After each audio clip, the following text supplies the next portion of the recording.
2025లో 2024లో అలా కాక 2025లో ఒక ప్రత్యేకమైన వ్యక్తిగా జీవించగలగాలి.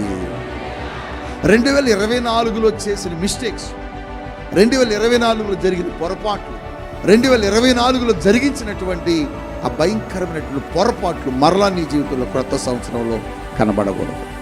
అలా కనపడకుండా ఉన్నప్పుడే నీ జీవితంలో దేవుడు నీకు తన హస్తాన్ని తోడుగా అందిస్తాడు.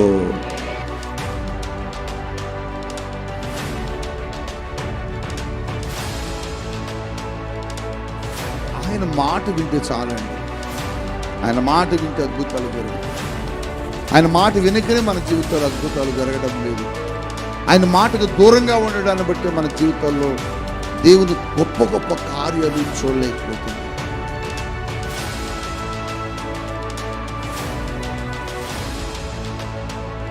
ఎందుకు నీ జీవితంలో నష్టాలు జరుగుతున్నాయి? ఎందుకు నీ జీవితంలో 2024లో దేవుడు కార్యాలు నీ జీవితంలో చేయలేకపోయాడు? ఎందుకు నీ జీవితంలో 2024లో నీకు ఇచ్చిన వాగ్దానం నెరవేరలేదు?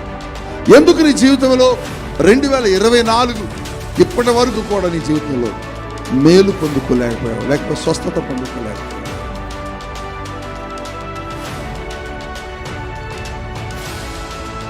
దేవుడు అంటున్నాడు, దేవునిని నువ్వు ఆధారం చేసుకొని బ్రతకాలి.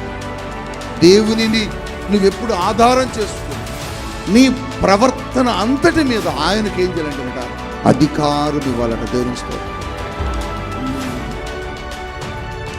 బైబిల్లో ఒక మంచి మాట ఉంది, దేవుని యొక్క కట్టడలుట, దేవుని యొక్క ఆజ్ఞ యొక్క మనుషులకు కొంత అసహ్యముగా, బాధగా, దుఃఖంగా కనబడతాయి. కానీ దావీదంటాడు, నీ కట్టడలు నాకు హేతువాయును, నీ ఆజ్ఞలు నాకు ఇష్టమాయును అంటాడు. హల్లెలూయా. 2025లో నువ్వు గుర్తుపెట్టుకి మాట నీ బైబిల్లో రాసి పెట్టుకో. 2025లో నీ కొరకు నూతన మార్గాలు దేవుడు తెరవబోతున్నాడు.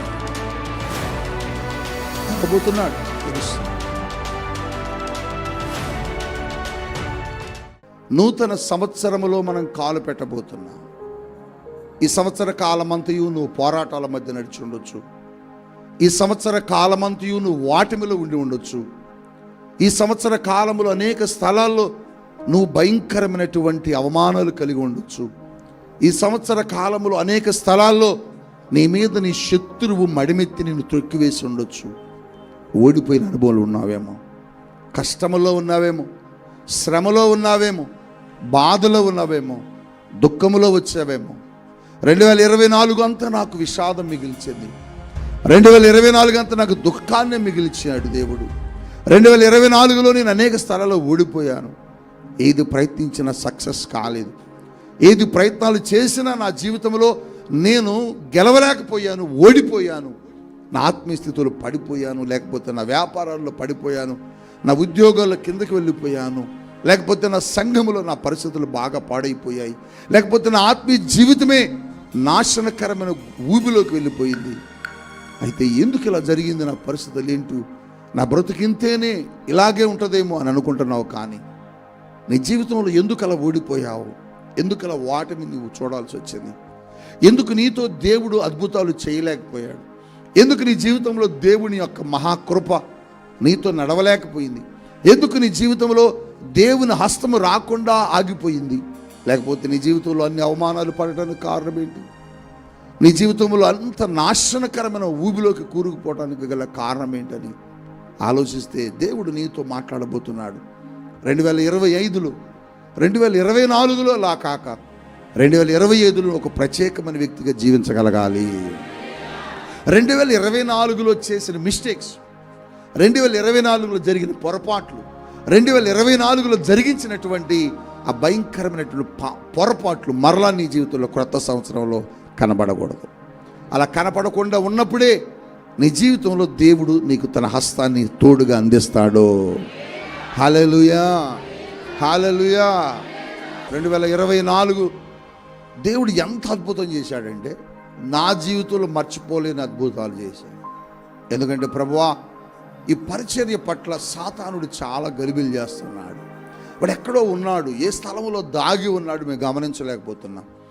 ఆ విషయాన్ని మాకు నువ్వు క్లియర్గా మాకు బోధించాలి అని చెప్పినప్పుడు దేవుడే నా దగ్గరకు వచ్చి నేరుగా నా ముందు నిలబడి, రియల్లీ బిడ్డలారా, దేవుని సన్నిధిలో ఉండి దేవుని బలిపీఠం ముందు నుండి చెబుతున్నాను, నాకున్నటువంటి శత్రువుని నా పట్ల, నా పరిచర్య పట్ల పాడు చేయాలి, నా జీవితాన్ని, పరిచర్యను, దేవుని ప్రణాళికలను పాడు చేయాలని చూస్తున్న అపవాదిని నాకు బయలుపరిచినప్పుడు షాక్ అయ్యాను.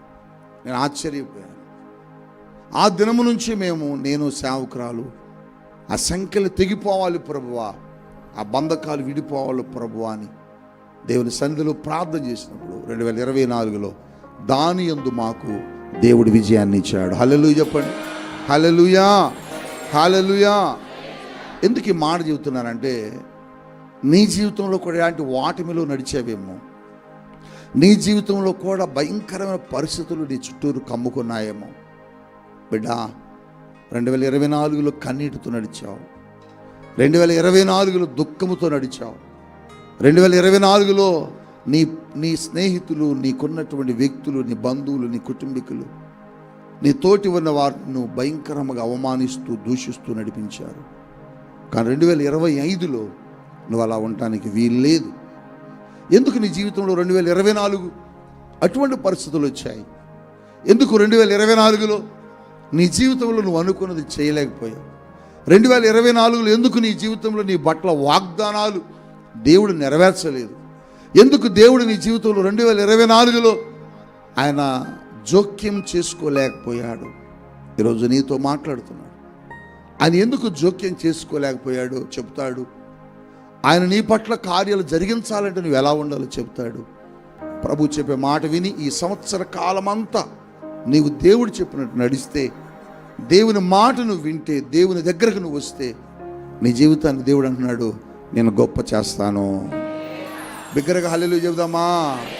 హల్లెలూయా. ఆయన మాట వింటే చాలండి. ఆయన మాట వింటే అద్భుతాలు జరుగుతాయి. ఆయన మాట వెనుకనే మన జీవితాల్లో అద్భుతాలు జరగడం లేదు. ఆయన మాటకు దూరంగా ఉండడాన్ని బట్టి మన జీవితాల్లో దేవుని గొప్ప గొప్ప కార్యాలు చూడలేకపోతున్నాం.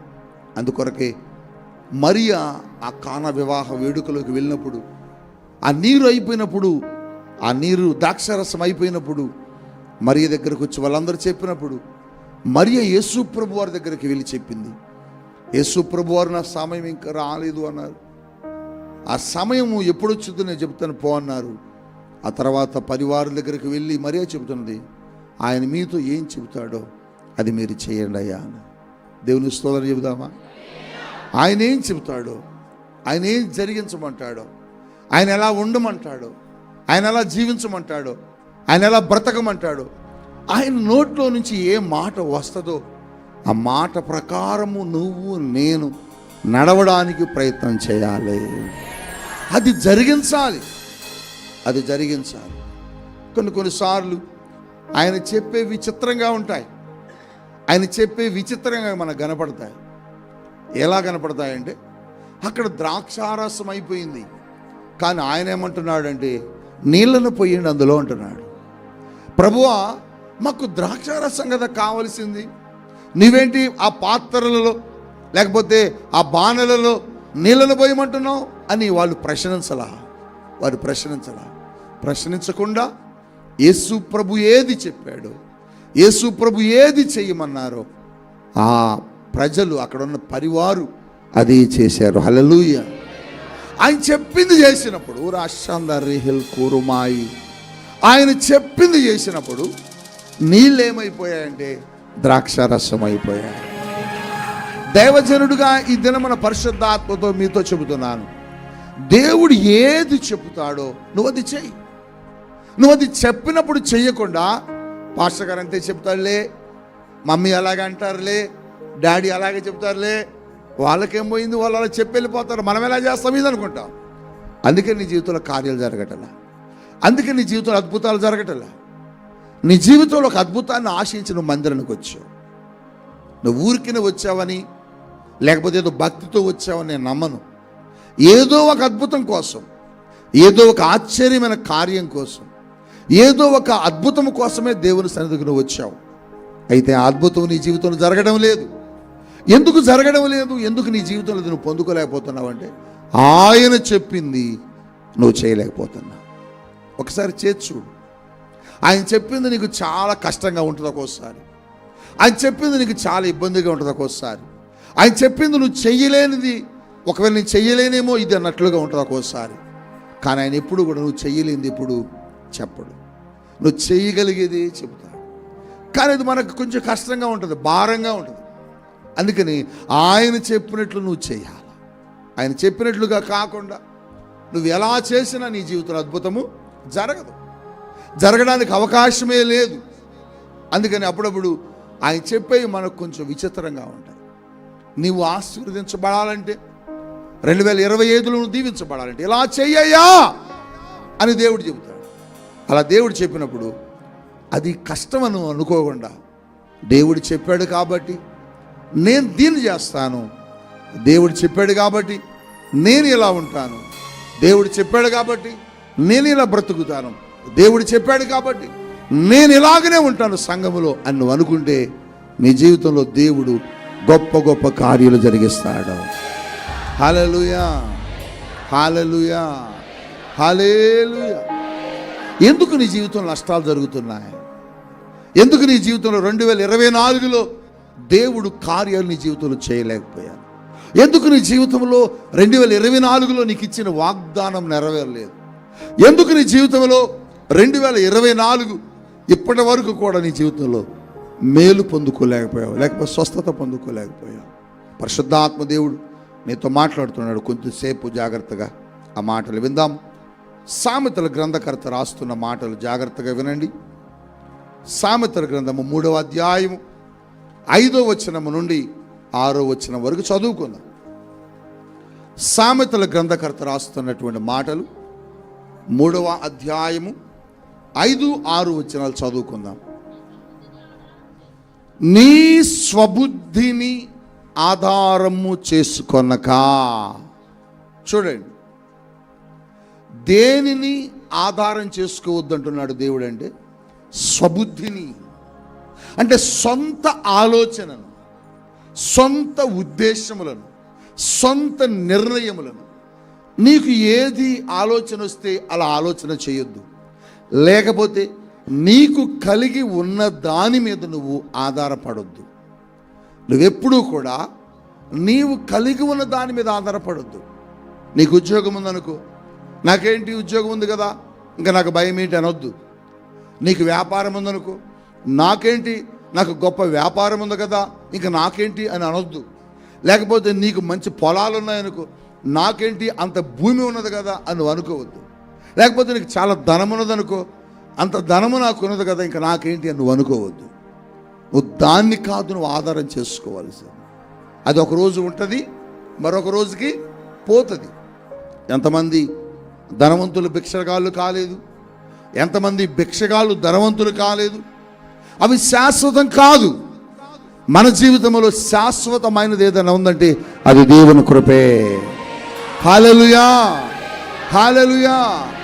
అందుకనే ప్రియ దైవజనగమా, దేవుడు నీతో చెబుతున్న మాట ఏంటంటే నీ స్వబుద్ధిని ఆధారం చేసుకోవద్దు, నీ సొంత ఆలోచనలను ఆధారం చేసుకోవద్దు, నీవు మనుష్యులను ఆధారం చేసుకోవద్దు, నీ స్నేహితులని ఆధారం చేసుకోవద్దు, నీ బంధువులని ఆధారం చేసుకోవద్దు.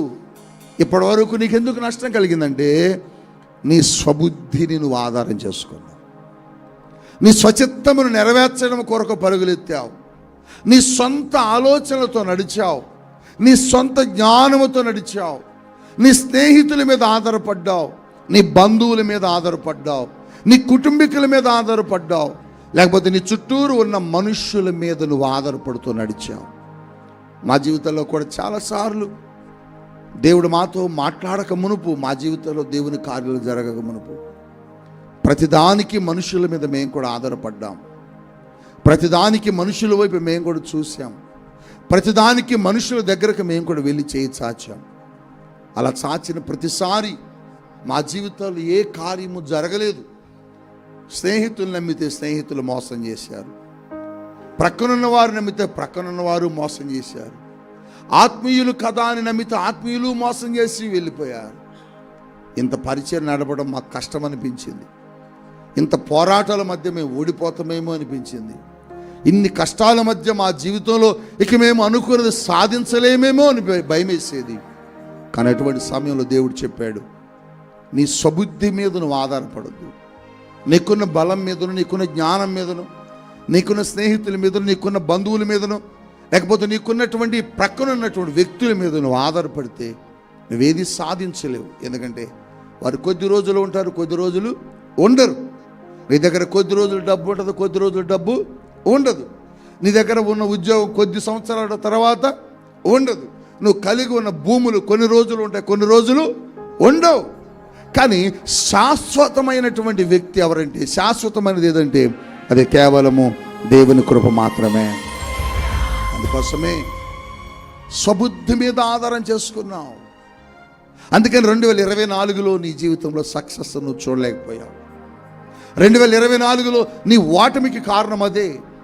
2024లో నీ అపజయానికి కారణం అదే. 2024లో నీ జీవితంలో దేవుడి కార్యాలు జరిగించకపోవడానికి కారణం అదే. నీతో ఉన్న వారి మీద ఆధారపడ్డావా? నీకున్న దాని మీద ఆధారపడ్డావా? నీకున్న బలం మీద ఆధారపడ్డావా? నీకున్న సంపద మీద ఆధారపడ్డావా? నీకు ఇష్టం వచ్చినట్లుగా నడిచావు. దేవుని యొక్క వాక్యంలో ఆయన గురించి యేసు ప్రభు వారు చెప్తున్న మాట ఏంటంటే, ఒక ధనవంతుడు ఉన్నాడట. ఆ మాట చదువుదామా? ఒక ధనవంతుడు ఉన్నాడట. ఆయన గురించి యేసు ప్రభు ఏం చెబుతున్నారు వినండి. మరియు ఆయన వారితో ఈ ఉపమానము చెప్పెను. ఆయన వారితో ఈ ఉపమానం చెబుతున్నారు. ఒక ధనవంతుడు ఉన్నాడు. భూమి సమృద్ధిగా పండెను. భూమి అట సమృద్ధిగా పండిందట. ధనవంతుడికి భూమి బాగా విస్తారంగా పండిందట. విస్తారమైనటువంటి పంట పండింది. అయితే ఆ పంటను చూసి ఆయన అనుకుంటున్నాడు, అప్పుడతడు నా పంట సమకూర్చుకొనుటకు, తన పంటను సమకూర్చుకొనుటకు నాకు స్థలము సరిపోదు గనుక నేనేమి చెయ్యాలి అని తనలో తాను ఆలోచిస్తున్నాడు. ఒంటరిగా కూర్చున్నాడు. ఊరు బయటికి వెళ్ళాడు. గోదావరి గట్టి మీద కూర్చున్నాడు. ఆ గట్టి మీద కూర్చొని ఆలోచిస్తున్నాడు. పంట వస్తుంది, సమృద్ధిగా పండుతుంది. ఇప్పుడు ఉన్న కొట్లు సరిపోవు, ఉన్నటువంటి ఇల్లు సరిపోదు, ఏం చేయాలని ఆలోచిస్తున్నాడు. ఆలోచించి ఇలా చేద్దాం, నా కొట్లన్నిటిని విప్పి వాటికంటే గొప్ప వాటిని కట్టి అందులో నా ధాన్యం అంతటిని పోసి నా ఆస్తిని సమకూర్చుకొని నా ధాన్యముతో నా ప్రాణముతో ప్రాణమా అనేక సంవత్సరములకు విస్తారమైనటువంటి ఆస్తి ఉన్నది. ప్రాణమా, తినము, త్రాగుము, సుఖించము, సంతోషించమని తన ప్రాణముతో తానే చెప్పుకుంటున్నాడట. దగ్గర ఒకసారి ప్రభు స్తుతించుదామా? తన ప్రాణముతో చెబుతున్నాడు. ఏమనట? ఓ ప్రాణమా, నీకు చాలా వడ్లు రాబోతున్నాయి, ధాన్యం రాబోతుంది నీ ఇంట్లోకి, సమృద్ధి అయిన పంట నీకున్నది, సమృద్ధి అయిన ఆస్తి నీకున్నది, కనుక నువ్వు తాగు, సుఖించు, సంతోషించు అని చెప్పుకుంటున్నాడట. ఎవరితో చెబుతున్నాడు? తన ప్రాణంతో చెబుతున్నాడు. దేని గురించి? తనకు రాబోయే పంట గురించి. అంటే ఇతడు దేని మీద ఆధారపడుతున్నాడు? ఇతడు దేని గురించి చెప్పుకుంటున్నాడు? ఇతడు దేని మీద తన ఆలోచన కలిగి ఉన్నాడంటే తనకున్నటువంటి ధాన్యం మీద, సంపద మీద, భూముల మీద, దాని కొరకు వచ్చే డబ్బు మీద. చూడు, ఒక మనుషుడు వీటి మీద ఆధారపడకూడదు. ఒక వ్యక్తి ఎప్పుడు కూడా వానికి ఉన్నటువంటి వాటి మీద ఆధారపడకూడదు. ఆధారపడుతున్నాడట. అయితే దేవుడు అన్నాడు, ఓరి వెర్రివాడా, నువ్వు ఇలా చెప్పుకుంటున్నావా? నీ పంట వస్తుందని, నీ భూమి పండుతుందని, నీ కొట్లు ఇప్పి కట్టుకోవాలని, నువ్వు సంతోషించాలని ప్రాణంతో చెబుతున్నావా? అసలు ఆ ప్రాణాన్నే అదిగో ఈ రాత్రి నీ ప్రాణమును అడుగుతున్నారు. నీ ప్రాణం కావాలని ఒకడు తిరుగుతున్నాడు. నీ ప్రాణాన్ని తీయాలని ఒకడు ప్రయత్నిస్తున్నాడు. నీ ప్రాణాన్ని నాశనపరచాలని ఒకడు ప్రయత్నిస్తున్నాడు. చూసావా ప్రియ దైవ జనాంగమా? తన ప్రాణముతో చెప్పుకుంటున్నాడు, నాకు ఇన్ని ఉన్నాయి, నాకు అది ఉంది, నాకు ఇది ఉంది, నాకు అది ఉంది, నాకు ఇది ఉంది. ప్రాణమానికి ఏం భయం లేదు, ప్రాణమా అని చెబుతున్నాడు. అంటే తనకున్నటువంటి సంపద మీద, ధనము మీద, ధాన్యము మీద, భూమి మీద అతనేమయ్యాడు? ఆధారపడ్డాడు. కానీ అవన్నీ కూడా ఆయన ప్రాణాన్ని కాపాడతాయా? కాపాడు. అవన్నీ కూడా తన ప్రాణాన్ని రక్షిస్తాయా? రక్షించు. ఎంతమంది ధనవంతులు చనిపోలకు కరోనాలో ఎంతమంది చనిపోయారు? నేను ఒక వీడియో చూశాను, నా దగ్గర చాలా రోజులు ఉంచాను ఆ వీడియో కూడా. ఏం వీడియో అంటే అది, వారి తండ్రి కరోనా వచ్చింది, ఆ తండ్రి బోల్నంత డబ్బు సంపాదించాడు. అయితే డాక్టర్ దగ్గరకు వెళ్తే ఆ డాక్టర్లు ఏమన్నారంటే, దాన్ని ఏమంటారు, ముక్కులో పెట్టేది ఆక్సిజన్. అయ్యా మా నాన్నగారికి ఆక్సిజన్ పెట్టండి, ఆయనకి శ్వాస అందట్లేదు, చనిపోయేలా ఉన్నారు అంటే, ఆక్సిజన్ లేదు బాబు, దొరకట్లేదు అన్నారు. చాలా హాస్పిటల్స్ తిప్పారు కారు వేసుకొని, వారి పిల్లలు భార్య, కానీ ఆక్సిజన్ ఎక్కడా లేదు. ఆఖరికి ఇంట్లోకి వెళ్ళి వారి దగ్గర ఉన్న డబ్బులన్నీ తీసుకొచ్చారండి. 2 లేక 3 సూట్ కేసులు దాకా ఉన్నట్లు నేను చూశాను.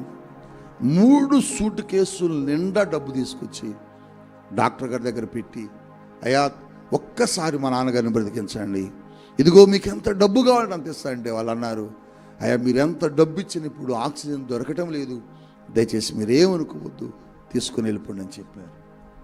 నిజంగా హాస్పిటల్ ముందే ఆ కారులోనే ఆ తండ్రి చనిపోయాడు. బిడ్డ ఆ తండ్రి చనిపోయినప్పుడు భార్య బిడ్డలు ఆ సూట్ కేసులో డబ్బుని బయటికి తీసి ఇసిరేశారు.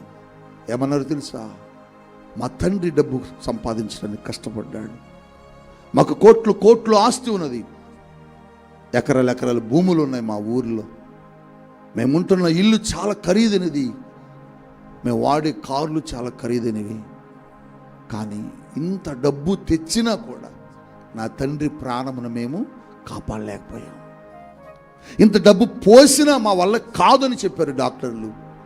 ఆక్సిజన్, కేవలం ఆక్సిజన్ దొరకక మనుషుడు చనిపోయాడు.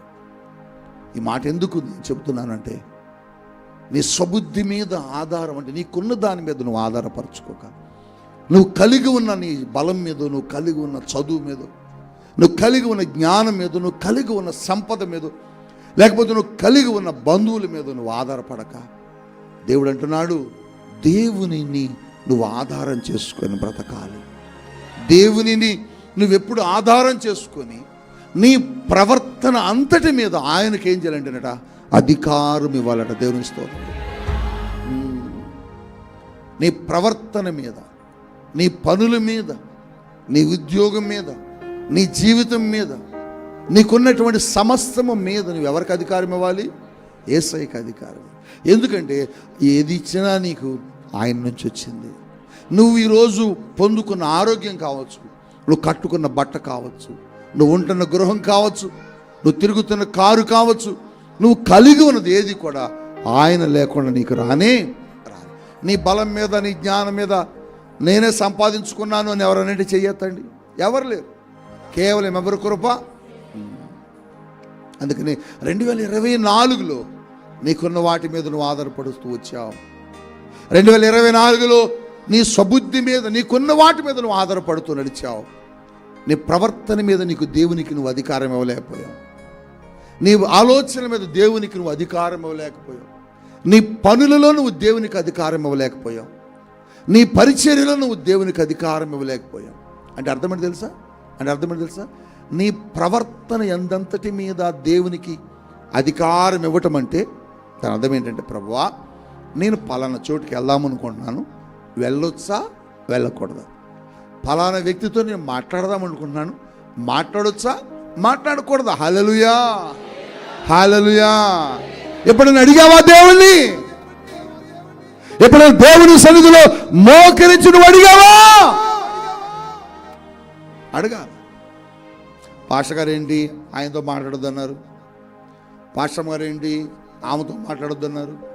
మేము చెప్పడం కాదు, నువ్వు అడుగు దేవుణ్ణి. ప్రభువా ఈ వ్యక్తితో నేను సహవాసం చేయొచ్చా?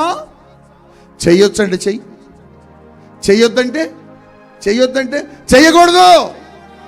ఇక్కడికి వెళ్ళొచ్చా? వెళ్ళొచ్చంటే వెళ్ళు, వెళ్ళకూడదంటే వెళ్ళొద్దు. నేను చెప్పడం కాదు, దేవుణ్ణి అడుగు.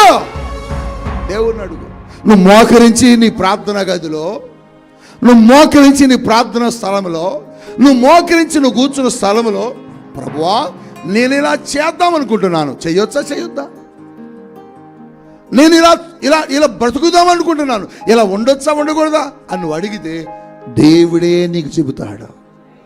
నీకు ఏది మంచిదో ఏది చెడ్డదో, ఎవరు మంచివారో ఎవరు చెడ్డవారో, ఏ పని చేస్తే నీకు మేలో ఏ పని చేస్తే నీకు నష్టమో దేవుడితో మాట్లాడతాడు. హల్లెలూయా. దేవుడు చెప్పేటప్పుడు నువ్వు దేవునికి వ్యతిరేకించావనుకో, దేవుని కార్యాలు నీ జీవితంలో ఏం మిగులుస్తాయంటే జరగకుండా విషాదాన్ని మిగులుస్తాయి, దుఃఖాన్ని మిగులుస్తాయి, ఓటమిని మిగులుస్తాయి, నష్టాన్ని మిగులుస్తాయి. అందుకే 2025లో నీ బాణి మార్చు, నీ ఆలోచన మార్చు, నీ భక్తి స్థాయిని మార్చి నీ భక్తి స్థితిని నూతనంగా నువ్వు మార్చుకోగలగాలా. పాత పద్ధతిగా కాదు, నూతనంగా నువ్వు కనపడాలి, నూతనమైన ఆలోచనలకు నువ్వు రావాలి. 2024లో నీ సొంతంగా నడిచావు. ప్రభా ఇది చేయొచ్చా చేయకూడదా అడగలను. కొంతమంది దేవుని సేవకులకు మీరు చెప్పరు. దైవజనుడి దగ్గరకు వచ్చి దైవజనురాల దగ్గరకు వచ్చి నువ్వు అడగాలి, సేవకుడా, దైవజనురాలా, దైవజనుడా, మేము ఇది చేద్దాం అనుకుంటున్నాం, చేయొచ్చా చేయకూడదా అని నువ్వు అడగాల. అడిగితే దైవజనుడు దేవుని సన్నిధిలో నుంచి తగిన ఆలోచన నీకు ఇస్తాడు. ఆవిడ అప్పు అయిపోయింది. ఆవిడేమైంది? అప్పు అయిపోయింది. భర్త అప్పు చేసి చనిపోయాడు. అప్పు చేసి చనిపోతే అప్పు తీర్చడానికి తన దగ్గర ఏమీ లేదు, తనకు ఏమీ తోచట్లేదు, తనకి ఏ ఆలోచన రావట్లేదు. అప్పుడు ఏం చేసింది? పరుగు పరుగు పరుగు పరుగుని ఎవరి దగ్గరకు వచ్చింది? దైవజనుడి దగ్గరకు వచ్చింది. దేవుని స్తోత్రం చెప్పండి. ఇప్పుడు మీరు వస్తారా? మీరు రారు. అమ్మో ఈ సంగతి దైవజనుడికి తెలిస్తే ఏమని అనుకుంటారేమో, లేకపోతే ఈ సంగతి దైవజనురాలు తెలిస్తే ఏమని అనుకుంటారేమో, వాళ్ళకి చెప్పేది ఏంట్లే అనుకుంటా. అక్కడే నువ్వు పొరబడుతున్నావు. నీకు ఒక దైవజనుడు దేవుడు ఎందుకు పెట్టాడంటే, నీ నిమిత్తం ఒక సంఘాన్ని ఎందుకు ఏర్పాటు చేశాడంటే, నీ కొరకు ఒక ఆత్మీయ దైవజనుని ఎందుకు తీసుకొచ్చాడంటే, నీకు ఒక మంచి మార్గాన్ని నేర్పడానికే. హల్లెలూయా, హల్లెలూయా. అందుకొరకే నీ ప్రవర్తన అంతటి మీద, లేకపోతే నీవు కలిగి ఉన్న దాని మీద దేవునికి అధికారం అవ్వాలి.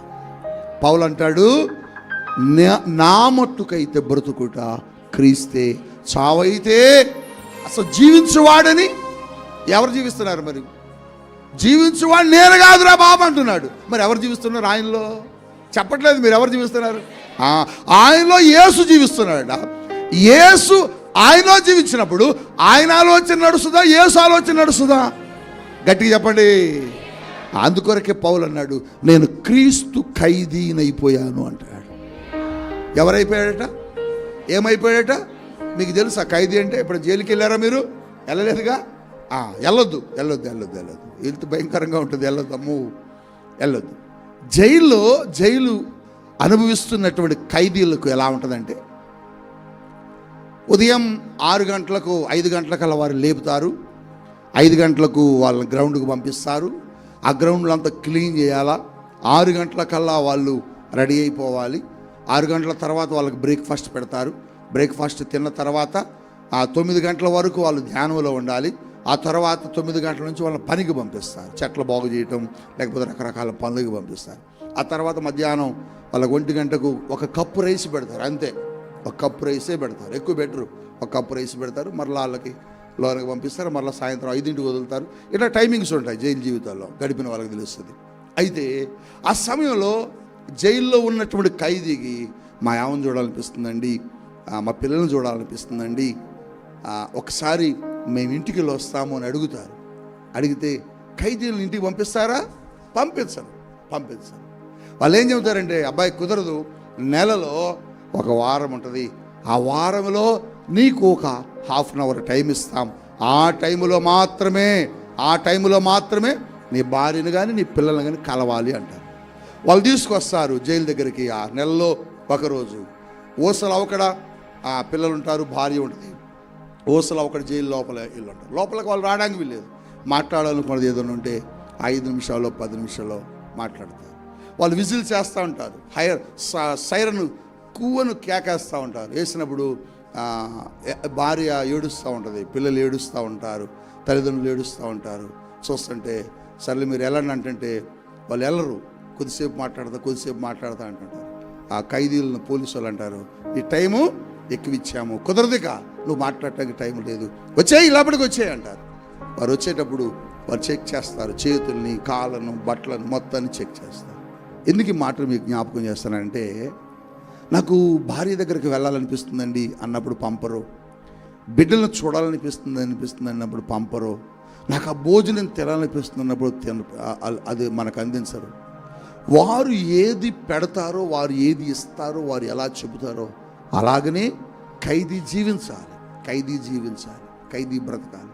అంటే ఖైదీకి సొంత ఆలోచన ఉండదు, ఖైదీకి సొంత నిర్ణయాలు ఉండవు, ఖైదీ ఎలా పడితే అలా వెళ్ళిపోవడానికి రావడానికి అవకాశము ఉండదు. దాని అర్థం ఏంటంటే ఖైదీలందరూ అక్కడున్న పోలీస్ అధికారుల స్వాధీనములో నడుస్తారు. ప్రియ దైవ జనాంగమా, పౌలు నేను క్రీస్తు ఖైదీనయ్యాను అన్నాడు అంటే పౌలు క్రీస్తు ఆధ్వర్యములో ఉన్నాడు, క్రీస్తు స్వాధీనములో ఉన్నాడు, పౌలు క్రీస్తు చెప్పినట్లుగా నడుస్తున్నాడు. అంటే తన సొంత చిత్తము తన జీవితంలో లేదు, తన సొంత ఆలోచన తన బ్రతుకులో లేదు, తన సొంత ఉద్దేశాలు పౌలు జీవితంలో లేవు.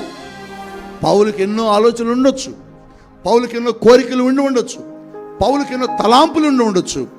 కానీ ఆయన అంటున్నాడు, నాకెన్ని కోరికలున్నా, నాకెన్ని ఆలోచనలున్నా, నాకెన్ని తలాంపులున్నా అవి చిత్తమును నెరవేర్చుకోవడానికి కాదు నేనున్నది, నాలో ఎవరున్నారో వాని చిత్తమని నేను నెరవేరుస్తాను. 2024 ఇలా ఉండాలా, 2025 ఇలా ఉండాలా, 2024 అలా లేవు. అందుకని నీ జీవితంలో వాటమి, అందుకని నీ జీవితంలో పాపం, అందుకని నీ జీవితంలో నాశనం, అందుకని నీ జీవితంలో పతనం, అందుకని నీ జీవితంలో ఆరోగ్యం లేకపోవడం, అందుకని నీ జీవితంలో భయంకరమైనటువంటి అప్పులు. చాలామంది అప్పులైపోతున్నారు. ఎందుకు అప్పులైపోతున్నావు? నువ్వు అప్పులైపోవడానికి కారణం ఏంటంటే, అప్పు చేసే ముందు దేవుని అడగలను, అప్పు చేసే ముందు నువ్వు దేవుని అడగల. తర్వాత నువ్వేం బాధపడుతున్నావు అంటే, అబ్బా అప్పు చేయకుండా ఉన్నా బాగుండేది, అబ్బా నేను ఆ సమయంలో అలా నడవకుండా ఉన్నా బాగుండేది, అబ్బా నేను అలా మాట్లాడకుండా ఉంటే బాగుండేది, అబ్బా నేను అక్కడికి వెళ్లకుండా ఉంటే ఎంత బాగుండేదో, అబ్బా నేను ఈ అమ్మాయితో తిరగకుండా ఉంటే ఎంత బాగుండేదో, అబ్బా నేను ఈ అబ్బాయితో మాట్లాడకుండా ఉంటే ఎంత బాగుండేదో, అబ్బా నేను ఈ పని చేయకుండా ఉంటే ఎంత బాగుండేదో, ఇలా నా జీవితం పాడయ్యేదే కాదు అని నువ్వు తర్వాత బాధపడుతున్నావు. తర్వాత బాధపడటం కాదు, తర్వాత ఆలోచించడం కాదు, తర్వాత దీని గురించి ఆలోచన చేయడం, ముందుగా దేవుడికి చెబుతున్నాడు. చాలామంది మనం ఏమనుకుంటామంటే, అబ్బా నేను ఇలా చేయకుండా ఉన్నట్లయితే నాకు ఈ దెబ్బ కుట్టేది కాదు, ఈ నష్టం వచ్చేది కాదు, ఈ డబ్బు లాస్ అయ్యేవాడిని కాదు, ఈ ఇబ్బంది వచ్చేది కాదు అనుకుంటా. నువ్వు అలా ఎందుకు చేసావు? దేవుని అడగల నువ్వు చేసేటప్పుడు, ప్రభువా ఇది చెయ్యాలా వద్దా? నాకు ఒక స్నేహితుడు ఉన్నాడు, ఆయన రాజమండ్రి పట్టణంలో మంచి బిజినెస్ చేస్తూ ఉంటారు. ఆయన ఒక మంచి బిజినెస్ జరిగిస్తూ ఉంటారు. మరి ఎవరు సలహా ఇచ్చారో ఆ బిజినెస్తో పాటు మరొక బిజినెస్ కూడా చేయాలని ఆయనకు ఒక ఆలోచన వచ్చింది. ఏమిటి ఆ బిజినెస్ అంటే, ఒక పెద్ద హోటల్ పెట్టాలని, చాలా పెద్ద హోటల్ పెట్టాలి. సరే ఎవరు గైడ్ చేశారు, దాని ప్రకారం ఆయన ఒక అపార్ట్మెంట్లో ఒక పెద్ద హోటల్ని రెంట్కి తీసుకున్నాడు, చాలా పాత్రలు కొన్నాడు, దానికి సంబంధించిన వంట సంబంధించిన అన్ని హోటల్ అంటే మీకు తెలుసు కదా, పెద్ద హోటల్ ఎలా ఉంటుందో, చాలా పెద్ద హోటల్. ఆ తర్వాత ఆ హోటల్ ఓపెనింగ్ ఎవరిని పిలవాలని ఆయన ఆలోచన చేసినప్పుడు ఆయనకి ఎందుకనో నేను జ్ఞాపకం వచ్చాను, మంచి స్నేహితుడు కాబట్టి నేను జ్ఞాపకం వచ్చాను. నాకు ఫోన్ చేశాడు, సార్ నేను ఇట్లా హోటల్ పెడుతున్నాను, దయచేసి మీరు వచ్చి ప్రార్థన చేసి దాన్ని ప్రారంభించాలని అడిగినప్పుడు దేవుని సన్నిధిలో నేను సరే వస్తాను అని వెళ్ళాను. ఆ రోజు ఆయనతో ఉన్నాను. Next day hotel opening. నేను రాత్రి అంతా ప్రార్థన చేసుకుంటున్నాను. పరిశుద్ధాత్మదేవుడు నాతో మాట్లాడుతున్నాడు, కుమారుడా ఆయన వ్యాపారం చేయడానికి నేను అంగీకరించడం లేదు, అది నాకు ఇష్టం లేదు అని చెబుతున్నాడు. అరే మరి ఇప్పుడు ఎట్లా చెప్పాలి ప్రభువా? ఇంకొక గంటలో ఓపెనింగ్ ఉంది, అన్ని ఏర్పాట్లు జరిగిపోయినాయి, గెస్టులు వచ్చారు, బంధువులు వచ్చారు, హోటల్కి ఎట్లా ఉందంటే అన్ని మంచిగా అన్ని ఏర్పాట్లు చేశాడు. ఎట్లా ప్రభువా? నువ్వు చెప్పు ప్రభువా, నేను ఎలా చెప్పాలి ప్రభువా? రిబ్బన్ కట్ చేయడానికి వచ్చి, ప్రార్థన చేయడానికి వచ్చి ఈ హోటల్ వద్దనండి ఏమని అనుకుంటాడేమండి. లేదు, అది నా చిత్తం కాదు. సరే, నేను ప్రార్థన చేసుకొని హోటల్ దగ్గరికి నన్ను తీసుకుని వెళ్ళారు. చాలామంది పాస్టర్లు వచ్చారు, చాలామంది గ్యాదర్ అయ్యారు, వేలల్లో వచ్చారు ఆయనకున్న స్నేహితులు. ప్రార్థన చేశాను, యేసుక్రీస్తు నామంలో రిబ్బన్ కట్ చేశాను. రిబ్బన్ కట్ చేసి లోపలికి వెళ్ళి ఆయన సంతోషంగా, పాస్టర్ గారు చాలా సంతోషం అండి, థ్యాంక్ యూ అండి అంటున్నాడు. నేను ఒక మాట చెప్తాను మీతో. ఏం చెప్పండి, మీరు లోబడతానంటే చెప్తాను. సార్ మీరు చెప్పింది నేను ఇప్పుడు నాకు కాదన్నానా, మీతో మీరు ఏదైనా చెప్పారంటే అది దేవుడే చెప్పాడని నేను భావిస్తాను, పర్వాలేదు చెప్పండి అన్నాడు. నాకు దేవుడు ఎందుకు నీ హోటల్ మీరు జరిగించొద్దని చెబుతున్నాడు, దీన్ని తీసేయమని చెప్తున్నాను. ఇప్పుడు ఏమంటారు? జనమంతా ఉన్నారు బయట, స్వీట్లు తింటున్నారు, అవన్నీ ఇస్తే పంచిది తింటున్నారు. ఏమంటారు? మీరైతే ఏమంటారు? ఊరుకోండి డాడీ, ఇంత చేశాక మనం ఎట్లా ఆగుదాం, చూద్దాం, ప్రయత్నం చేద్దాం అంటారు. కానీ ఆయన ఏమన్నాడు తెలుసా? మీతో దేవుడు చెప్పాడంటే అది నిజమైతేనే నాతో చెప్తారు, కనుక దీన్ని ఆపేస్తా సార్ అన్నాడు. ఏం మాట్లాడలేదు, స్వీట్లు తిన్నారు, వాళ్ళందరూ వెళ్ళిపోయారు, అంతా అయిపోయిన తర్వాత ఈవినింగ్ మొత్తం క్లోజ్ చేసి లాకేసాడండి. లాకేసి ఎక్కడ ఉన్న వాళ్ళందరితో చెప్పాడట, దేవుడు చెప్పని పని నేను జరిగించాను, కానీ దేవుడు నా దగ్గరికి ఇప్పుడు వచ్చి ఇది నువ్వు చేయొద్దని నాతో దేవుడు మాట్లాడాడు, కనుక నేను దీన్ని కొనసాగించలేను, దీన్ని ఎవరైనా నడిపిస్తే మీరు నడిపించుకోండి అని దాన్ని క్లోజ్ చేసేసి నాతో పాటు వచ్చేసాడు. ఈరోజు ఆయన దాన్ని తీసేసి వదిలేసిన తర్వాత దేవుడు ఆయన వ్యాపారంలో ఆయన ఆశీర్వదించాడు, గొప్పగా దీవించాడు, గొప్పగా దేవుడు తన పనుల కొరకు కూడా వాడుకున్నాడు. ప్రియ దేవి జనాంగం, ఎప్పుడన్నా దేవుడిని ఇలా అడిగావా? దేవుడి దగ్గర ఎప్పుడన్నా ఇలాంటి ఆలోచన చేసావా? ఎందుకు నీ జీవితం నష్టం కలిగిందంటే దేవుని అడగకుండా నీ స్వచ్ఛత్వాన్ని నెరవేర్చుకున్నావు. దేవుని అడగకుండానే నీ స్వచ్ఛత్వాన్ని, స్వబుద్ధిని ఆధారం చేసుకొని నువ్వు నడిపించావు. అందుకే నీ జీవితంలో అన్ని కష్టాలు, అన్ని శ్రమలు. ఇశ్రాయేలీయుల జీవితంలో ఎందుకన్ని కష్టాలు, ఎందుకని పోరాటాలు, ఎందుకని శ్రమలు, ఎందుకని సార్లు దేవుని చేత తృణీకరించబడ్డారు, ఎందుకన్ని కష్టాలు? 40 రోజుల జర్నీ అండి. మీకు తెలుసా, ఇశ్రాయేలీయులు ఐగుప్తు దేశం నుండి కనానుకు ఎగ్జాక్ట్లీగా వాళ్ళ ప్రయాణం 40 days, కేవలం 40 రోజులేనండి. 40 రోజులే వారు ప్రయాణం చేయాల్సింది. 40 రోజుల్లో వాళ్ళు వెళ్ళిపోతారు అక్కడికి. 40 రోజుల్లో వాగ్దాన దేశం చేరుతారు. 40 రోజులు వాగ్దాన దేశం, 40 రోజుల్లో చేరుకోవాల్సిన దేశం, 40 రోజుల్లో ఆశీర్వాదకరమైన స్థలంలో కాలు పెట్టవలసినటువంటి ఇశ్రాయేలీయులు 40 సంవత్సరాలు ప్రయాణం చేసేలా దేవుడు చేశాడు. 40 రోజులు ఎక్కడ, 40 సంవత్సరాలు ఎక్కడ? ఎందుకు 40 రోజులు ప్రయాణం 40 సంవత్సరాలు అయింది?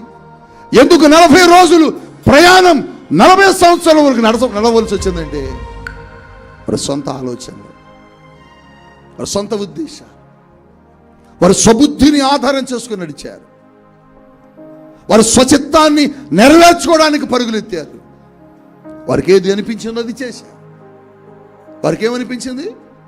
మోషే రాకపోయేటప్పటికి దేవుడికి లేడు, మోషే కూడా లేడు, మనం తీసుకొచ్చిన దేవుని తయారు చేసుకుందామని ఒక బొమ్మను తయారు చేసుకున్నారు బిడ్డ. ఒక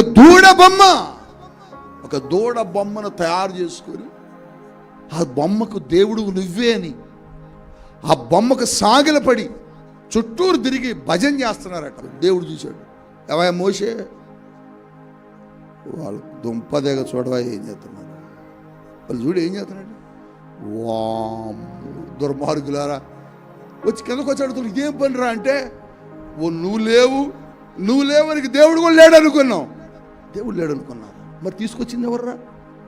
ఇదిగో ఈ దూడే తీసుకొచ్చింది. అంటే అర్థం ఏంటంటే వారికి ఏది అనిపించిందో అదే చేసి, ఇది నీ చిత్తమా కాదా అని అడగలా. అందుకే నీ జీవితం కూడా అలాగే దెబ్బతింటుంది. నేను ఇలా ఉండొచ్చా ప్రభువా అని నువ్వు అడగాల. నేను ఇలా ఉండాలనుకుంటున్నాను ప్రభు, ఇది నీకు ఇష్టమా? ఈ వివాహం చేసుకోవాలనుకుంటున్నాను, ఇది నీ చిత్తమా? ఎందుకు కుటుంబాలు పాడైపోతున్నాయి తెలుసా మీకు? ఎందుకు చాలామంది కుటుంబాలు డివోర్స్ అప్లై చేసుకొని 2-3 రోజులకి 4 రోజులకి నెలకే విడిపోతున్నారు. కొట్టుకొని విడిపోతున్నారు. గట్టిగా 4 నెలలు కూడా కాపురం చేయట్లా. ఎందుకు విడిపోతున్నాయి కుటుంబాలంటే దేవుని చిత్తము లేకుండా వివాహాలు జరుగుతున్నాయి. అందుకని ప్రియదేవ జనగమా, నీ వివాహముకు ముందు నువ్వు చేయాల్సిన పని ఏంటి తెలుసా? అబ్బాయిని చూడగానే పడిపోవటం కాదు, అమ్మాయిని చూడగానే ఇష్టపడటం కాదు. ప్రభువా, నా జీవిత భాగస్వామిగా నువ్వెవరిని పంపుతావో నీ చిత్తమైన వ్యక్తిని నా దగ్గరకు నువ్వు పంపాలి. అడిగారు ఎప్పుడన్నా? అడగటం నేర్చుకోండి.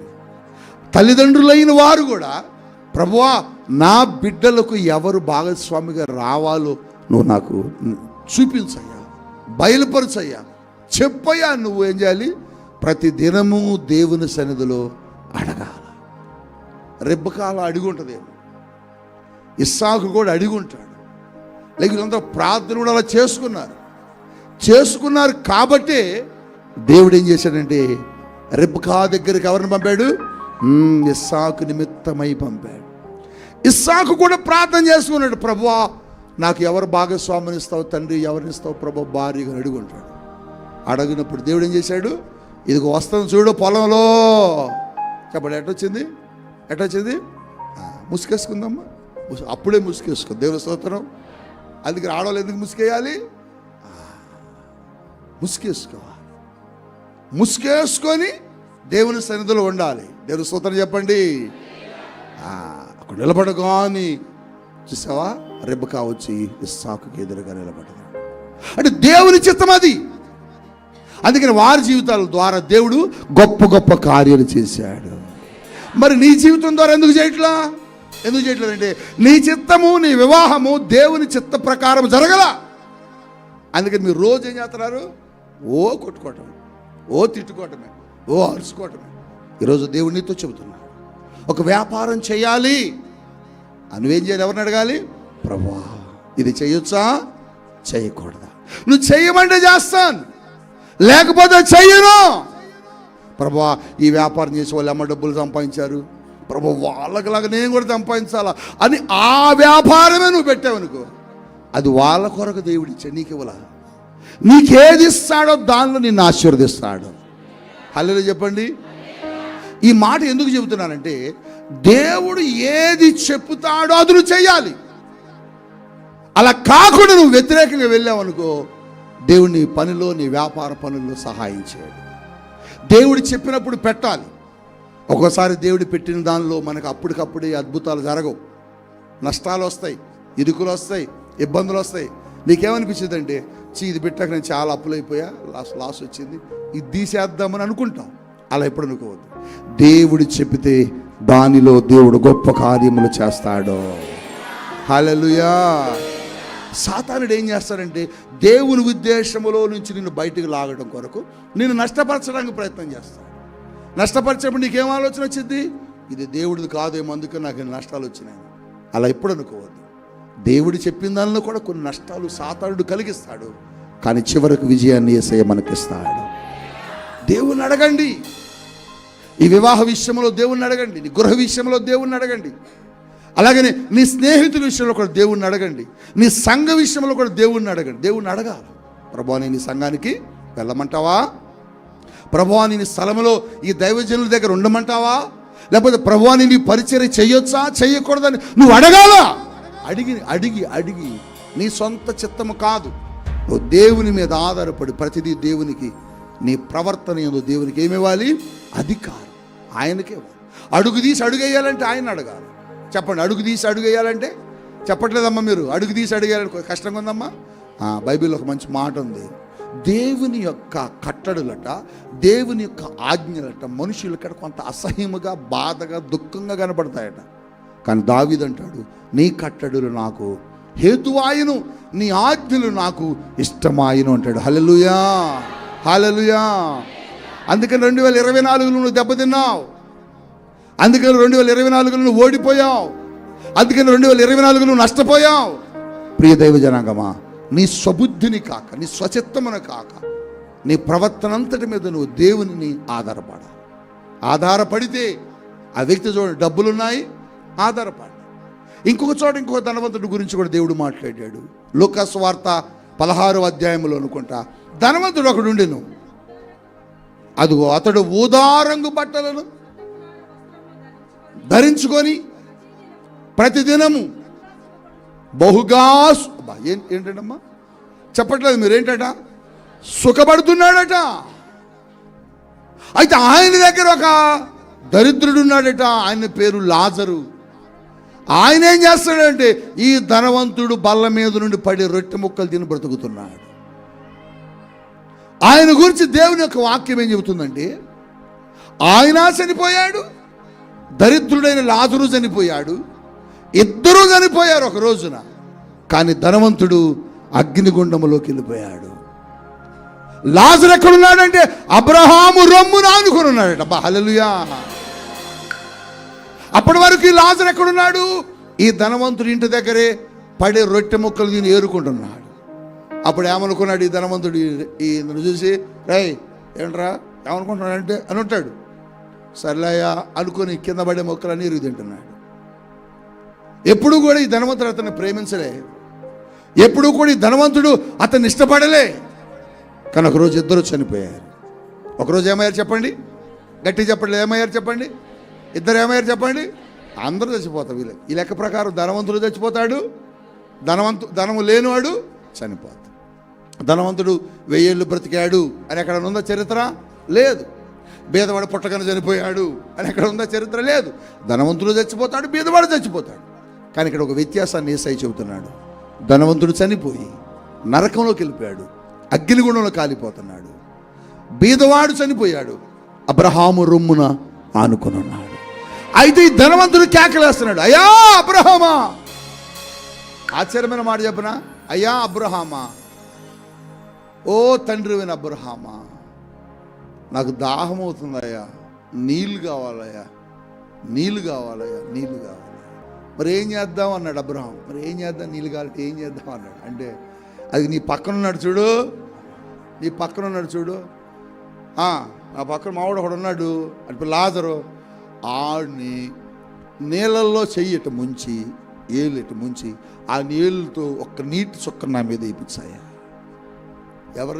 ఎవరేళ్ళు ఎక్కడున్నాడు ఇతను? ఒకప్పుడు అతని దగ్గరే బల్ల కింద ఉన్నాడు. అప్పుడు చూశాడా, అప్పుడు పట్టించుకున్నాడా, అప్పుడు లెక్కేశాడా, లెక్కేలా. ఇప్పుడు అన్నాడు, ఒక్క చుక్కర నీ నీ నీ నీ చేతితో ఒక చుక్కెట్టయ్యా.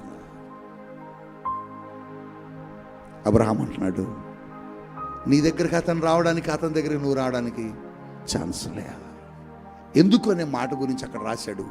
25 వచనంలో అంటాడు, కుమారుడా నీవు నీ జీవిత కాలము చూసావా, నీకు ఇష్టం వచ్చినట్లుగా సుఖాన్ని అనుభవించావు. అబ్బా, ఎందుకు నీకు ఈ స్థితి వచ్చింది?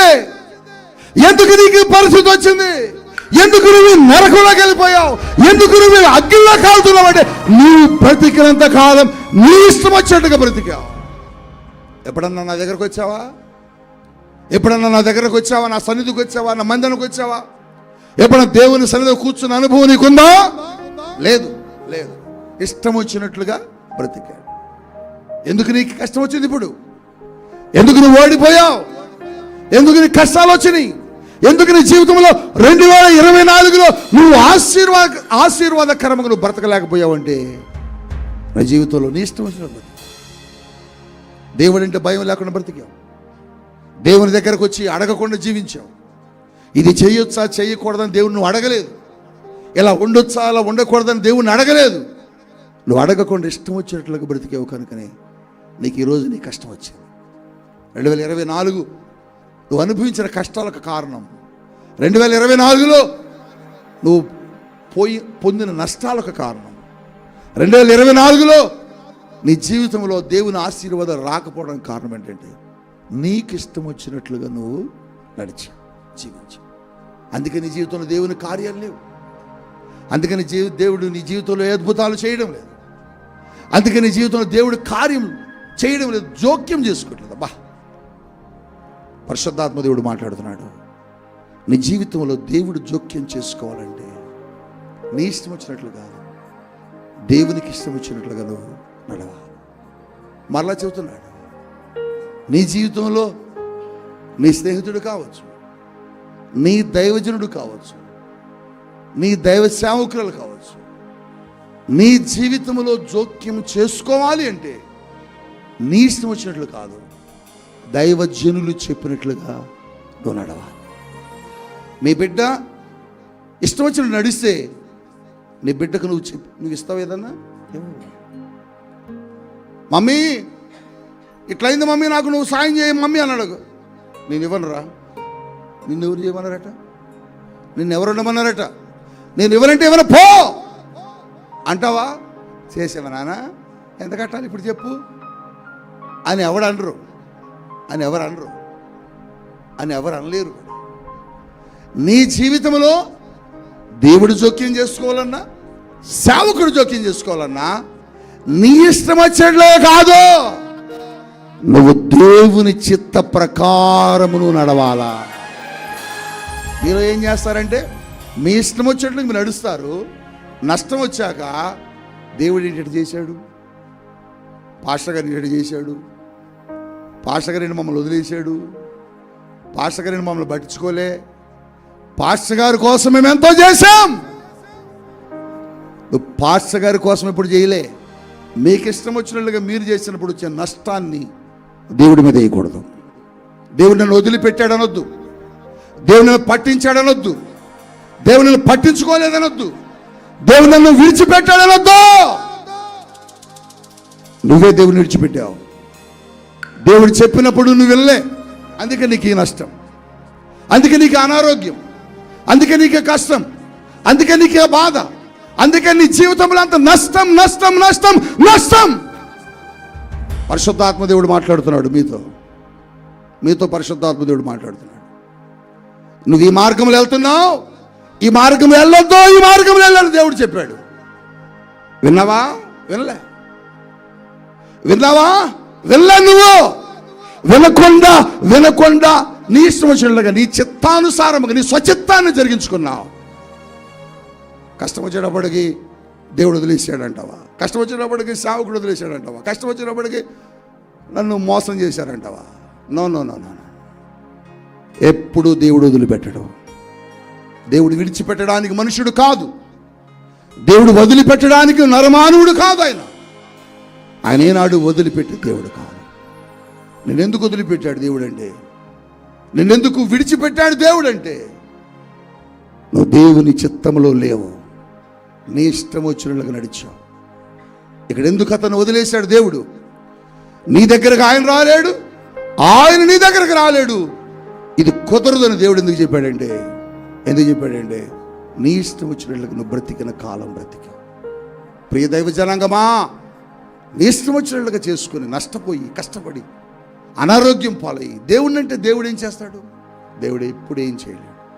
అందుకని ఏది చేయాలన్నా, ఏది జరగాలన్నా, దేవా ఇది నీ చిత్తమా కాదా, ప్రభువా ఇది నీ చిత్తమా కాదని దేవుడిని అడగాలి. అలా అడగకనే నువ్వు 2024లో నష్టపోయావు, కష్టాలు తెచ్చుకున్నావు. అడగాలి. వారి ముందు సముద్రం ఉన్నది, శత్రు వెనక పరిగెత్తుకుంటూ వస్తున్నాడు. శత్రు పరిగెత్తుకొస్తుంటే ఇశ్రాయేలు అందరూ గోల్ చేస్తున్నారు. వారు గోల్ చేస్తుంటే మోషే ఏం చేశాడు తెలుసా? గమ్మున ఎవరి దగ్గరకు వచ్చాడు? చెప్పండి, ఎవరి దగ్గరకు వచ్చాడు? ప్రభువా ఈ సముద్రాన్ని ఏం చేద్దాం ప్రభువా, నువ్వు చెప్తే ఏది చేయమంటే నేను అది చేస్తా. దేవుని అడిగితే దేవుడు ఒక మార్గం చెప్తున్నాడు. మోషే నీకు ఒక సంగతి తెలుసా? నాకు తెలియదు ప్రభువా, నువ్వు చెప్పు. 77వ కీర్తనలో ఆ మాటను చాలా అద్భుతంగా రాశాడు ఆ కీర్తనకారుడు. 19వ అధ్యాయం 19వ వచనం చూడండి. 77వ అధ్యాయము ఏంటమ్మా? ఎక్కడుందట? నాకెళ్ళి చూడండి, ఎక్కడుందట? దేవుని మార్గాలు ఎక్కడున్నాయి? గట్టిగా వెళ్ళలేనండి. నీ కొరకు నీ శత్రువుకు నువ్వు చిక్కకుండా నీ కొరకు దేవుడు రహస్య స్థలములలో మార్గాలు వేసి ఉంచుతాడు. నీకది కనపడదు, నీకది కనపడదు. నీకది ఎప్పుడు కనపడుద్ది అంటే ఆయన అడిగినప్పుడు కనపడుద్ది. ప్రభువా, ఈ శత్రువు నుంచి నేను ఎలా తప్పించుకోవాలి? ప్రభువా, ఈ భయంకరమైన వ్యాధి నుంచి నేను తప్పించుకోవాలి? ప్రభువా, ఈ భయంకరమైన నష్టం నుంచి నేను ఎలా తప్పించుకోవాలి అని నువ్వు అడిగితే నీ కొరకు దాచిన మార్గాన్ని అప్పుడు రివీల్ చేస్తాడు. హల్లెలూయా. నీ మార్గములు ఎక్కడున్నాయట? అబ్బా, మాట చదివినప్పుడు ఒళ్ళు పులకరించాను. అంటే నీ కొరకు దేవుడు ఒక మార్గమును సిద్ధపరిచి ఆ మార్గమును కప్పి అట్టుంచుతాడు. చెప్పండి, కప్పి అట్టుంచుతాడు. అయితే ఆ మార్గం అవసరమైనప్పుడు ఆయన చేస్తాడంటే ఆ మార్గము నీ కొరకు తెరుస్తాడు. 2025లో రహస్య స్థలంలో దాచి ఉంచిన మార్గాలు నీ కొరకు తెరవబడుతున్నాయి. పరిశుద్ధాత్మ దేవుడు చెబుతున్నాడు, పరిశుద్ధాత్మ దేవుడు మాట్లాడుతున్నాడు.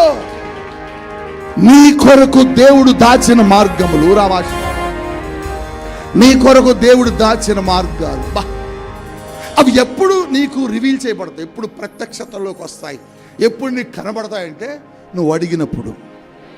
ఎప్పుడు ఎప్పుడు ఎప్పుడు నువ్వు అడగాలి. మోషే అడుగుతున్నాడు, ప్రభువా ఇప్పుడు వీళ్ళ నుంచి మేము ఎలా తప్పించుకోవాలి? మోషే ఎటు పో, లెఫ్ట్కి లేదా దారి, లెఫ్ట్కి లేదు, రైట్ లేదా దారి లేదు, స్ట్రైట్ లేదా దారి, స్ట్రైట్ ఎటు పోతాం ప్రభువా? సముద్రం ఉంటేంటి మరి పెచ్చాడా, నీకు ఆల్రెడీ నీ కోసం వేసే ఉంచి చూడు. ఎటు చూడాలి ప్రభువా? కొట్టు నీ కర్ర తీసుకొని కొడితే సముద్రములో దేవుడు తన ప్రజల కొరకు మార్గము వేశాను. ఆ కింది భాగంలో రాశాడు, ఇందాక చదువుకున్న మాటలో సామెతల గ్రంథంలో, ఆయన నీ ప్రవర్తన మీద ఆయనకు అధికారం ఇచ్చినప్పుడట అప్పుడు ఆయన నీ త్రోవలను సరళము చేస్తాడు. హల్లెలూయా. నీవు ఎప్పుడైతే దేవుని మీద ఆధారపడతావో నీ కొరకు దాచిన మార్గాలు ఆయన నీ కొరకు తెరుస్తాడు. అంతేగాని నీ స్వచిత్తాన్ని జరిగించుకోవడం కాదు, నీ సొంత ఆలోచన జరిగించుకోవడం కాదు. ఎందుకు నీకు నష్టం జరిగింది? ఎందుకు నిన్ను దేవుడు వదిలిపెట్టాడు 2024లో? ఎందుకు నీ జీవితంలో అన్ని కష్టాలు, అన్ని శ్రమలు, అన్ని ఇరుకులు, అన్ని ఇబ్బందులంటే దేవునితో చెబుతున్నాడు, నీ సొంత ఆలోచనలోకి వెళ్ళావు. దేవుడు చేయొద్దన్న దాన్ని చేశావు. దేవుడు ఎక్కడికి వెళ్ళొద్దని చెప్పాడు అక్కడికి వెళ్ళావు. ఏది చేయొద్దని చెప్పాడు అది చేశావు. అందుకని మీ జీవితాలు 2024 అంతా శోధల మధ్య, కష్టాల మధ్య, నష్టాల మధ్య, ఇరుకుల మధ్య, ఇబ్బందుల మధ్య, అవమానముల మధ్య, నష్టాల మధ్య నడిచింది. అయితే 2025 అలా ఉంటాను వీలేదు. 2025లో నీ మార్గాలు తెరవబడాలా. 2025లో నీ కొరకు దేవుడు ఏర్పాటు చేసిన త్రోవలు సరళం చేయబడాలి. క్రొత్తగా ఏమి ఇట్లా మీకు అర్థమవుతుందా? మీరు అనుకోవచ్చు క్రొత్తగా ఏమి ఇట్లా, మీ కొరకు యేసుంచాడు. దేవుని స్తోత్రం చెప్పండి. ఏంటి దాని నుంచి కేకేస్తున్నావు? బాబు చనిపోయేలా ఉన్నాడు ప్రభువా, దాహం అవుతుంది, ఈ అరణ్యంలో ఎలా నీరు దొరికే పరిస్థితులు మాకు కనపడటంలే. అవునా? అయితే చూడు అన్నాడు. హాగరు కనులు తెరవగా నీటి బుగ్గ అక్కడ ఉంది, కానీ హాగరు చూడలే, హాగరికి చూపించలే. హాగర కోసం నీటి బుగ్గ అక్కడ ఉంది. నీకోసం నీవు నడిచే మార్గముల్లో దేవుడు నీ ఆశీర్వాదాన్ని దాచిపెట్టాడు, నీ సంఘములో నీ దీవెన దాచిపెట్టాడు. ఈ కొత్త సంవత్సరం నీ కొరకు దేవుడు దాచిపెట్టిన మార్గాలు తెరవబోతున్నాడు. పరిశుద్ధాత్మ దేవుడు మాట్లాడుతున్నాడు. ఇది మిమ్మల్ని సంతోషపరచడానికి చెప్పటలే, ఓ రాష్ట్రేంద్ర రీవు మిమ్మల్ని ఆనందింప చేయాలి అనే ఉద్దేశంతో నేను చెప్పటలే. దేవుని ఆత్మతో చెబుతున్నాను, మీ కొరకు దేవుడు క్రొత్త క్రొత్త మార్గాలు తెరవబోతున్నాడు.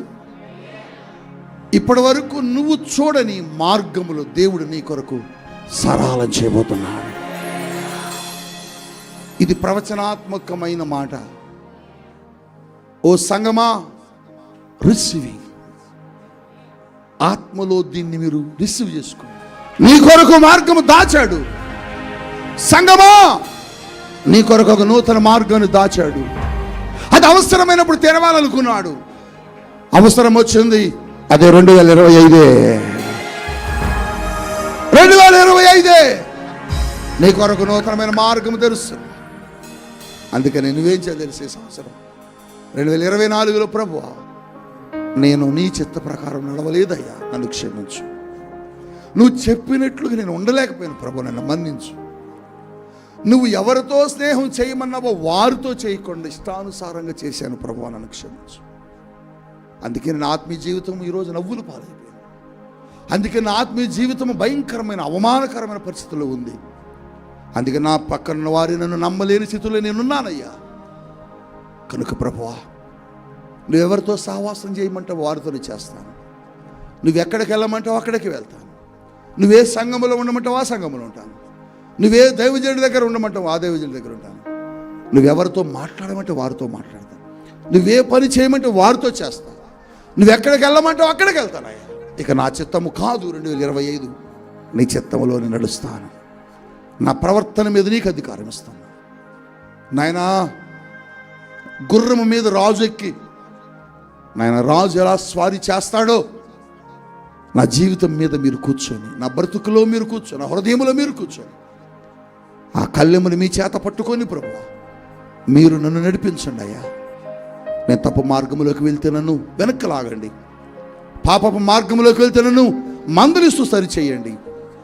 తెలిసి తెలియక ఎక్కడైనా నేను ఒకవేళ నీకు వ్యతిరేకంగా వెళ్తుంటే నన్ను మన్నించి వెనక లాగండి ప్రభువా. 2024లో అలా చేశాను కాబట్టి నష్టపోయానేమో. ఏది మంచిదో ఏది చెడ్డదో నాకు తెలియలేదయ్యా. దాన్ని కనిపెట్టే జ్ఞానం లేకపోయిందయ్యా. దాని గురించి తెలుసుకునే జ్ఞానం నాకు లేకుండా పోయింది ప్రభువా. అందుకే నేను నష్టపోయానయ్యా, క్షమించండి. నువ్వు ఎన్నిసార్లు చెప్పినా నేను వినలేదు ప్రభువా, నష్టపోయాను. ఆరోగ్యం పోయింది. తిరిగి ప్రభువా నేను నిన్నన్నానయ్యా, నా సమయం అంతా వ్యర్థమైంది అని. లేకపోతే నేను రకరకాలుగా నీతో మాట్లాడాను, క్షమించాయా. ప్రియ దైవ జనాంగమా, ఈరోజు దేవుడు నీతో చెబుతున్నాడు, నీతో దేవుడు మాట్లాడుతున్నాడు. దేవుడు చెప్పినట్లు నడిస్తే నీకు ఈ గతి రాదు. దేవుడు చెప్పినట్లుగా నువ్వు నడిస్తే నీ బ్రతుకులో ఈ భయంకరమైన అవమానం జరిగేది కాదు. దేవుడు మాట్లాడినప్పుడు నువ్వు సరి చేసుకుంటే నీ జీవితంలో ఇంత నష్టాన్ని నువ్వు అనుభవించేవాడు కాదు. అందుకనే ఏదైనా ఒక తీర్మానం చేయి. నీ చిత్త ప్రకారం నడుస్తాను దేవుడి దగ్గర చెప్పు. నీ చిత్త ప్రకారం నడుస్తాను, నీ చిత్తానుసారంగా నడుస్తాను ప్రభు అని దేవుడి దగ్గర ఒక మాట తీర్మానం చేయి. ఈరోజు దేవుడు నీ దగ్గరకు వచ్చింది అదే అడుగుతున్నాడు. అబ్రహామా నేను దీవించాలనుకుంటున్నాను, అబ్రహామా నేను ఆశీర్వదించాలనుకుంటున్నాను అన్నప్పుడు అబ్రహాము దేవుడితో మాట్లాడినప్పుడు దేవుడు ఒకటి చెప్పాడు, అబ్రహామా నువ్వు ఒక తీర్మానం చేయనప్పుడు దేవుడి దగ్గర అబ్రహాం అద్భుతమైన తీర్మానం చేశాడు. ఆ లోతుని విడిచిపెట్టాడు. ఆ లోతుని ఏం చేయమన్నాడు? విడిచిపెట్టాడు. మీరు గమనించండి, లోతుని విడిచిపెట్టమని దేవుడు చెప్పినప్పుడు లోతుని విడిచిపెట్టడానికి అబ్రహాం ఒక తీర్మానం చేసుకొని లోతు దగ్గరికి వచ్చాడు. లోతు నువ్వు ఎటు వెళ్తావు చెప్పు. నువ్వు ఎడమ తట్టుకు వెళ్తే నేను కుడి తట్టుకు వెళ్తాను, నేను కుడి తట్టుకు వెళ్తే నేను ఎడమ తట్టుకు వెళ్తాను చెప్పబోయా అన్నప్పుడు లోతు ఎటు వెళ్ళాడట? ఎడమ తట్టుకు వెళ్ళాడట. ఎడమ తట్టు ఏముంది? సొదమ గుమ్మర్రా ఉంది. సొదమ గుమ్మర్రాను కోరుకుంటున్నాడు. సొదమ గుమ్మర్ర అసలు అప్పుడు సొదమ గుమ్మర్ర కోరుకుంటాడా?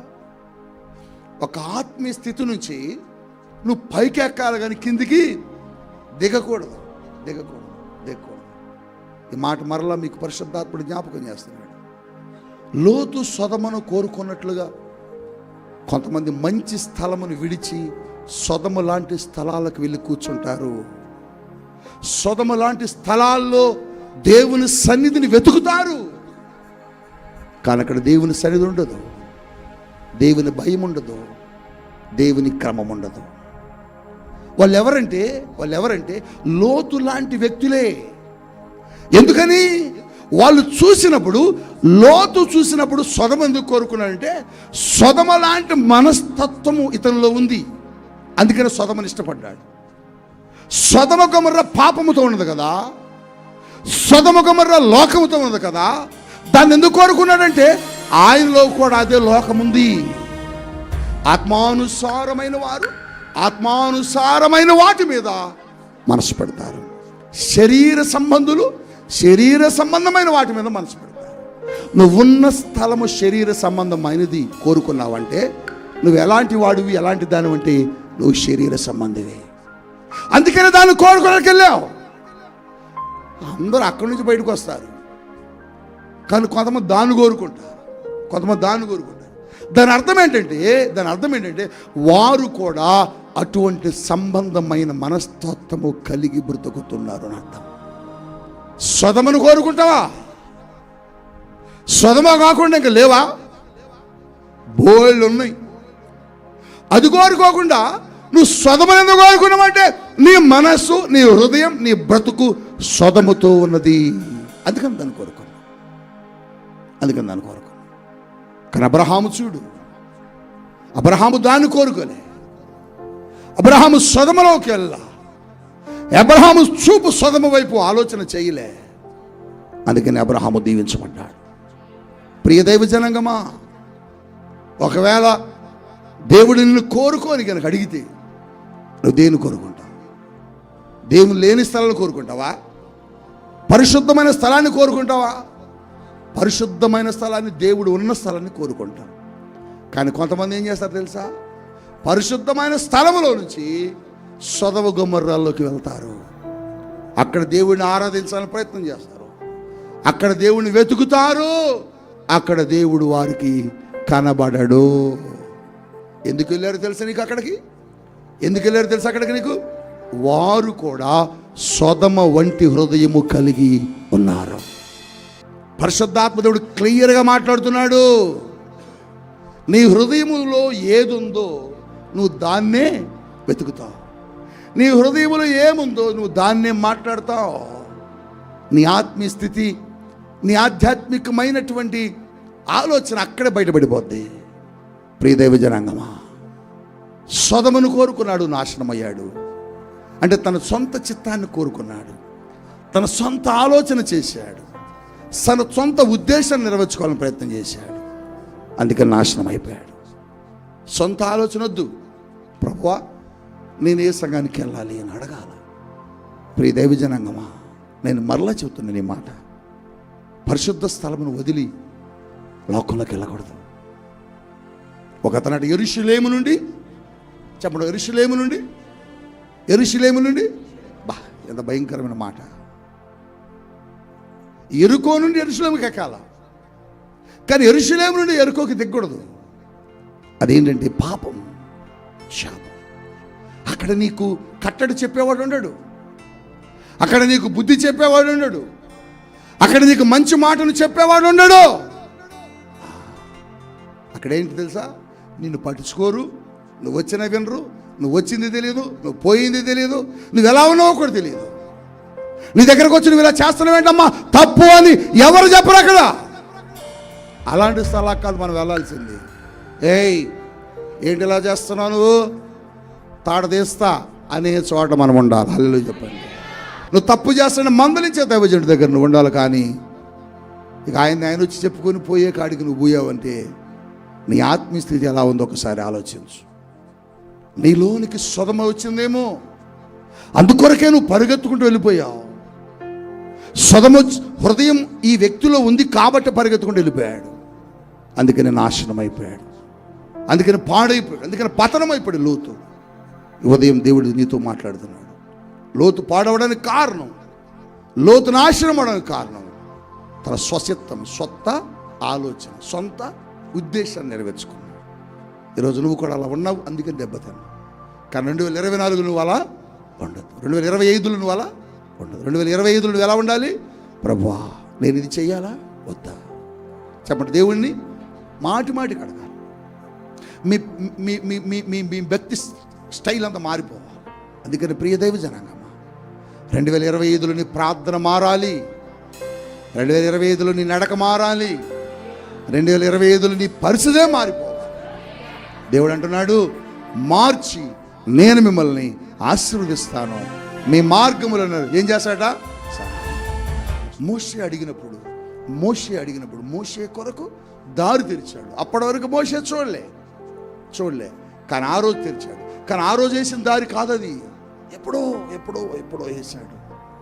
నీ కొరకు కూడా ఎప్పుడో ఎక్కడ దాచాడు? రహస్య బా దేవస్తోత్రం. ఎవరు రానిడు అక్కడికి, ఎవరు రానిడు. నీ కొరకు దాచిపెట్టబడిన మార్గముల్లోనికి ఎవరిని రానివాడు. నువ్వు భయపడాల్సిన పని, కలతపడాల్సిన పని, దిగులు చెందాల్సిన పని, రమ్ము నా ఉద్యోగం వాళ్ళకి పోద్దేమో, లేకపోతే నా డబ్బులు వాళ్ళకి పోతాయేమో, లేకపోతే నా లోన్లు వాళ్ళకి పోద్దేమో, అందులో నా పదవి వాళ్ళకి పోద్దేమో, లేకపోతే నా స్థాయి వాళ్ళకి పోద్దేమో, లేకపోతే నాది వాళ్ళకి, ఎవరికి పోదు. నీది నీకే ఉంటుంది. ఎప్పుడు ఉంటుంది తెలుసా? ఆయన దగ్గర మౌనంగా నిలబడి ఆయన అడిగినప్పుడు నీ కొరకు నూతన మార్గాలు 2025లో నువ్వు గుర్తుపెట్టుకి మాట నీ బైబిల్లో రాసి పెట్టుకో. ఫస్ట్ పేజీలో ఇంటికి వెళ్ళాక రాసుకో. 2025లో నీ కొరకు నూతన మార్గాలు దేవుడు తెరవబోతున్నాడు, తెరుస్తాడు. 2025 నీ జీవితంలో ఆశీర్వాదాలు ఆపడం ఎవ్వడి తరము కాదు. హల్లెలూయా. ఎవ్వడి తరము కాదు. దేవుడు నాకు చెప్పాడు. ఈరోజు దేవుడు నీతో కూడా చెప్తున్నాడు. 2025లో నీకు దేవుడు ఆ కృపనివ్వబోతున్నాడు. నువ్వు కూడా అలా నిలవస్తానని, నడుస్తానని ఒక తీర్మానం చేసుకో. ప్రార్థన చేసుకుందాం. 2025 నేను అలా ఉండను ప్రభు అని ఒక తీర్మానం చేయి. నీకోసం దైవజనురాలు చిన్న ప్రార్థన చేస్తారు. ఎంతమంది తీర్మానం చేసుకున్నారు వారి కొరకు నేను ప్రార్థన చేస్తున్నాను. Thank you father. పరిశుద్ధుడా, మహోన్నతుడా, నీకు వందనాలు, స్తోత్రం. ఎంతమంది ఈరోజు నీ వాక్యాన్ని విని నీ వాక్యానికి లోబడి, అయ్యా ఇదిగో తండ్రి, నేను నా స్వబుద్ధిని ఆధారం చేసుకున్నాను, నేను నీకు లోబడుతున్నాను అయ్యా, నీ చిత్తానుసారంగా నేను నడుస్తాను, నా మార్గంలో సరళం చేయి ప్రభువా, నన్ను ఆశీర్వదించు ప్రభు అని ఎంతమంది నీ వాక్యానికి లోబడి అయ్యా ఈరోజు తీర్మానం చేసుకున్నారో ప్రభువా, వారిని తీర్మానంలో స్థిరపరచమని ప్రార్థిస్తున్నాను. యేసయ్యా, ఇదిగో నాయనా, నీకు అనుకూలంగా బ్రతుకుతూ నీ చిత్తాన్ని నెరవేర్చేవారుగా, నీ ఆలోచనలు నెరవేర్చేవారుగా వారు జీవించడానికి మీరు సహాయం చేయండి. లోతు వలె వారి జీవితాలు కాకుండా అబ్రహాము వలె నీకు లోబడి, అయ్యా అబ్రహాము నీ చిత్తానికి లోబడినట్లుగా వారు నీ చిత్తానికి లోబడి, అయ్యా నాయనా, నువ్వు ఇచ్చే ప్రతి దీవెనకు, ఆశీర్వాదానికి వారు కారకులు అవడానికి నీ కృప దయచేయండి. నూతన సంవత్సరంలో అయ్యా నూతనమైన ఆత్మీయ అనుభవంలోనికి బిడ్డలందరినీ నడిపించి, నూతన కృపతో, నూతన ఆశీర్వాదముతో, నూతన దీవెనతో, నూతన అభిషేకముతో అయ్యా నీ పిల్లల్ని నింపేనైనా మీరు మహిమ పొందుకొనుమని యేసు నామములో ప్రార్థిస్తున్నాం తండ్రి. ఆమెన్.